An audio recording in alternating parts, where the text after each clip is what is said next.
Hello folks, this is Mike with Deer Park Home and Shop. Today I want to do a 3-month user's review on this 12 volt compact drill and impact set. Now this is Bosch part number CLPK22-120. Now if you've never owned a set of these small tools, you're probably asking yourself a few questions. How do they compare to my 20 volt set? How much work will they really do, and are they suited for my craft? And how long can those little bitty batteries possibly last? So today we're going to do some tests and we're going to answer those questions. We're also going to look at the specs and features of each, answer some commonly asked questions, and we're going to go over their pros and cons, and I'm going to give you my honest opinion. So be sure to stay tuned and we'll get started.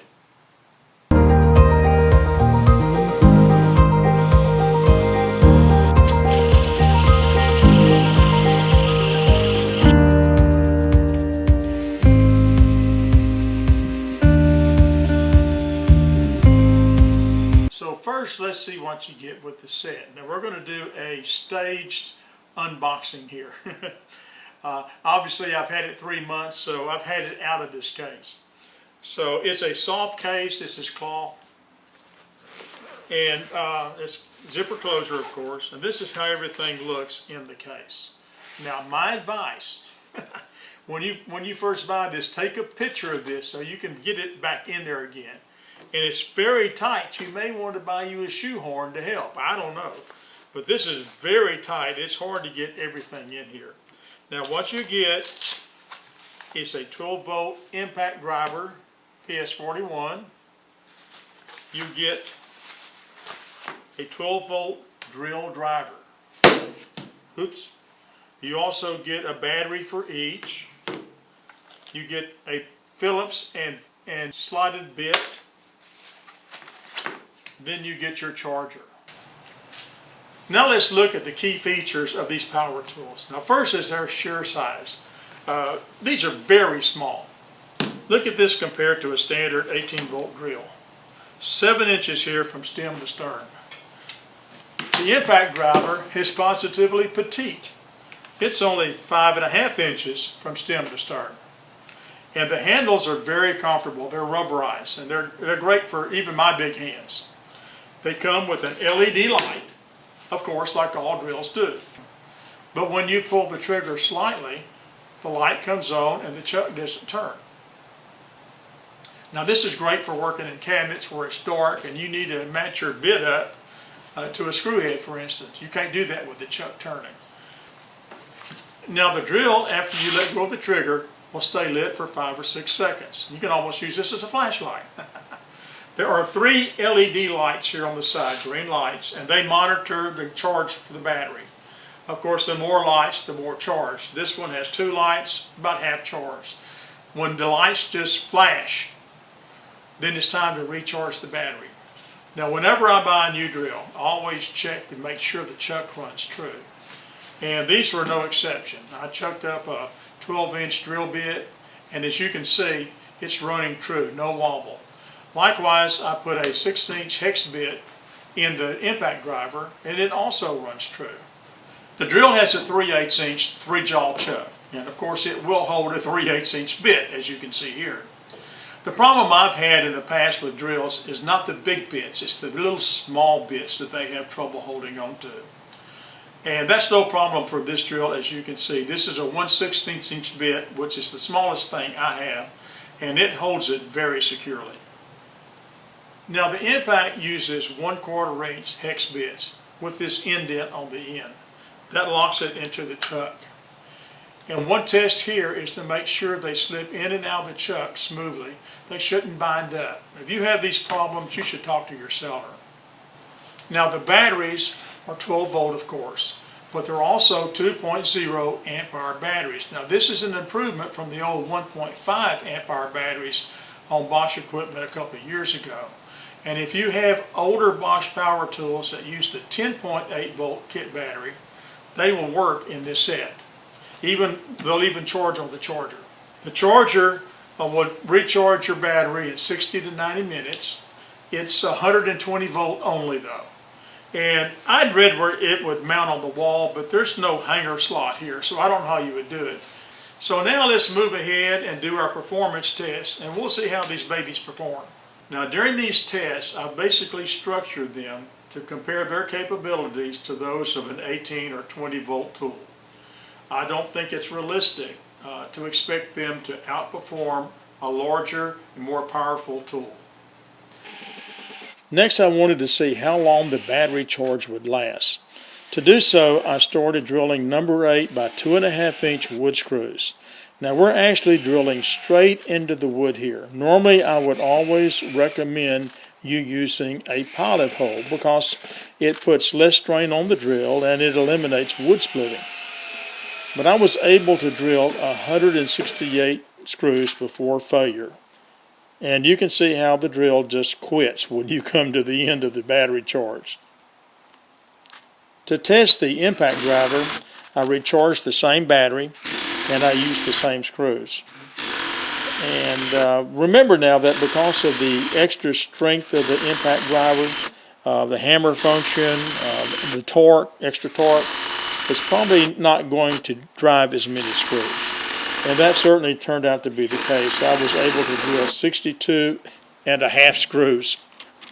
12 volt compact drills like this one are really designed to put in holes up to about 1/2 inch wide without bogging down. And this drill had no problem doing that, and even larger. I drilled a hole with a 1/2 inch brad point bit and it just zipped through without any problem. I tried spade bits up to 1.5 inches, and 1.5 inches, the drill did just about as good as the DeWalt did. The 2-inch hole saw test, however, really separated the men from the boys. The bit was a bit dull, so it was challenging for both drills. The Bosch started strong, but started to bog down about 1/2 inch into the board. I had to switch back to the number 1 speed eventually and continue drilling. All in all, it took 3 minutes and 21 seconds to get through the board. The DeWalt, however, only took about 31 seconds. And that included a few seconds pause to adjust the drill about 2/3 through the board. To put the impact through its paces, I first started with a number 8 by 3 inch Phillips wood screw. Now this was absolutely no challenge for it. It put it right in. And I was impressed that it didn't damage the screw head at all, like my normal drill does. Next I tried some lag screws. I started with a 1/4 inch by 3 inch screw and it put it right in.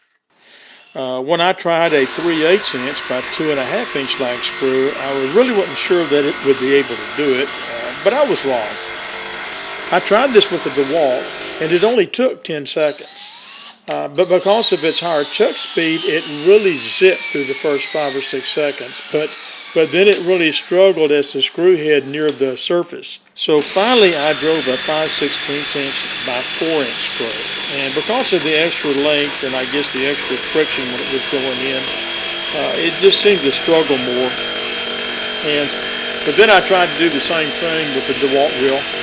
And it really struggled toward the end. And oddly enough, once it was in, the drill wouldn't back it back out. I had to use the impact drill to get it back out of the board. And of course, it just walked it right out. Both the impact and the drill really had to work hard to seat these lag screws. Now, these elapsed times will be much, much shorter if you drill pilot holes first. Now, can you also use your impact as a drill?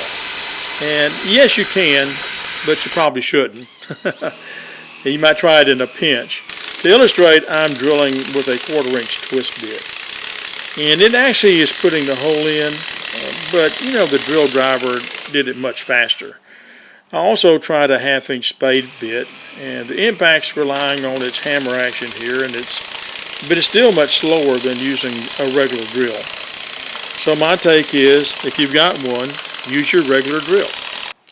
Now in this test, I took a 1/2 inch by 2 inch hex bolt, and I tightened it down good with a 3/4 inch socket in the impact.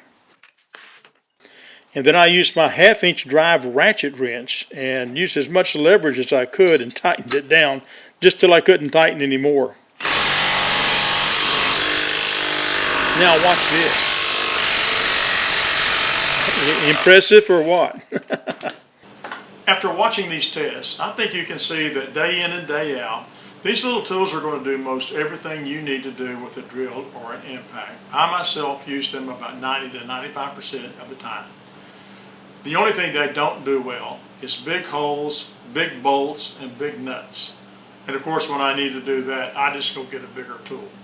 So let me try to answer some commonly asked questions about this tool set. Number one, is it good for concrete and masonry work? And the short answer is no, it's not. If you're going to do concrete and masonry work, you need to use a hammer drill. And this set does not have that hammer drill function. Now, what about taking the wheels off of my car or my vehicle? Again, no, this is not a good idea. The little impact is not designed for that. It only has a 1/4 inch chuck. Can I use 220 or 240 volt with the charger? No, you can't. This is a 120 volt only charger. You'll need to use a voltage converter or adapter of some kind. Does it have a belt clip? No, it doesn't. And finally, are the motors brushless? And no, they're not. They're not brushless, but you can buy a pretty much identical set in a brushless model for about $60 to $70 more. At the beginning of the video, I promised you an honest opinion. So let's talk about the pros and the cons of these two power tools. So we'll start with pros. First, I like the sheer size and heft of the tools. They only weigh a little over 2 pounds, so they're very light. They're short and easy to maneuver in tight spaces and in cabinets and etc. Love that. I also like this LED lighting system. I like the fact that the light will come on without the chuck turning. Very handy. I like the drill because the light stays on after you let go of the trigger. I also like these battery condition lights. I think this is a real plus. This is my first drill to have these, and it's very handy. I also like this battery type because this is a much more streamlined look. Many of the 12 volt drills and power tools on the market now have larger square batteries, which to me it just looks clunkier. Now let's talk about what I don't like, and I only have a couple of things. First is the cloth case. I actually prefer a hard case, but that's not the issue. This case is just too small. It's too tight. The tools don't fit in it very well, and I think Bosch probably needs to make this case about 1 inch wider and 1 inch longer, and it'd be a much more comfortable fit for your tools. It's very hard to get in there. The second thing I don't like, and this is just a possible problem for people with weak hands or people with medical problems with their hands, is that you have to squeeze this battery like this to take it off the drill. Now I've got strong hands, it's not a problem. But like when my wife does this, she has medical problems with her hands, and while she can get it off, it causes discomfort and sometimes a little pain when she takes it off. This is just something to consider. Now one way around that is you can adapt a C-clamp or maybe a squeeze clamp, as you see me doing here, to take this thing off. And this works pretty well. Now if I had it to do over again, would I still buy this set of tools? And the answer is a definite yes. I really love everything about them. I like the compact size. I love using them. My 18 volt drill now hangs on the wall and just gathers dust. And the other thing I forgot to mention was the price. These are currently available for about $130 online and in stores. I bought mine a couple of months before Christmas for $103 for the set. And hopefully they'll go back on sale again. So guys, that's it for today. Be sure to like our video. And since I have more woodworking, DIY, and tool reviews coming up, be sure to subscribe to our channel and be sure to ring that bell. And until next time, thanks for watching.